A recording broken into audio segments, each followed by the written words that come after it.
The next morning, as Thomas, Percy, and Gordon woke up, they could hear some chattering. "What's that?" asked Percy. "I'm not sure," replied Thomas, "but all that chit-chat is coming from Napper Yard. I wonder what it is." As Thomas, Percy, and Gordon entered Napper Yard, they were very surprised on what they're seeing. Many engines and road vehicles had gathered around, as Tom had himself was in the middle of the commotion. "Silence, please," he shouted.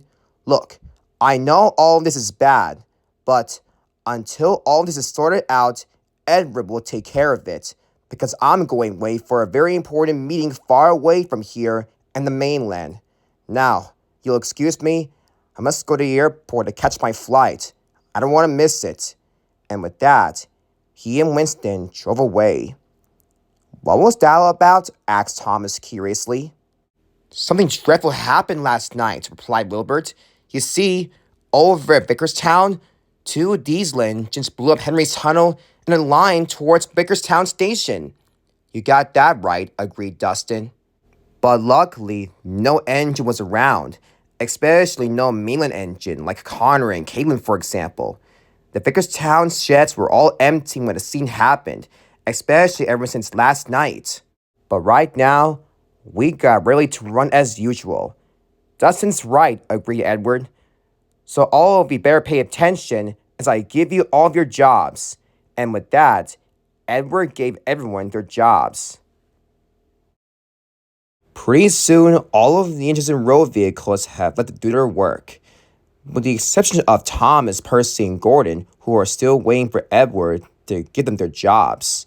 "As for you three," said Edward, let's just say that you three can take the day off since Murdoch, Stanley, and Duck are doing your jobs for the day." Thomas, Percy, and Gordon smiled. They knew that this was the opportunity to take for them to solve the mystery, to find out who was the green diesel engine that took Logan away that everyone thought it was Bear. And with that, all three of them puffed out of Napper Yard to solve the mystery. Tom's decided to go on his branch line to tell the engines there about this. "Hello, everyone," he called. The engines looked back. "Oh, hello, Thomas," said Duck. "What brings you out here? You know I'm taking Annie and Clara for the day, right?" "I know," replied Thomas. "I came here to ask you all something." "What is it?" asked Stanley. "About the diesel engine that took Logan away over at Great Warrington the other night? I believe it wasn't Bear." "Oh, don't tell lies," laughed Duck. "I'm not lying," Thomas protested. "It was really..." Just then, the guard's whistle blew at the Makeway platform. "Oh, look at that," said Duck. "Sorry, Thomas. There's no time. I gotta go." And with that, Duck puffed away. Thomas felt disappointed. None of the engines agreed that it was another green diesel engine that took Logan away. For Percy, he decided to go to the docks.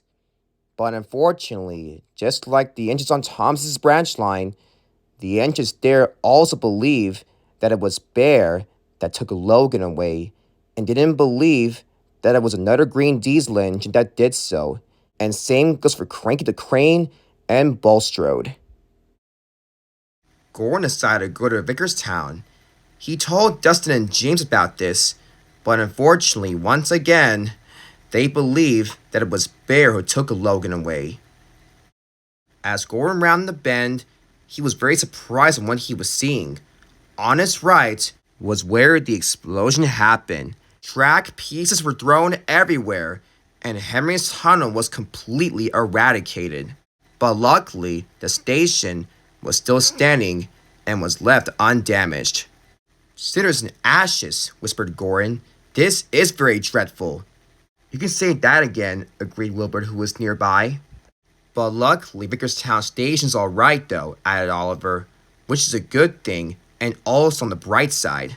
"But until all the lines have been rebuilt along with Henry's Tunnel, though, trains to Vickerstown Station will be delayed until everything's rebuilt."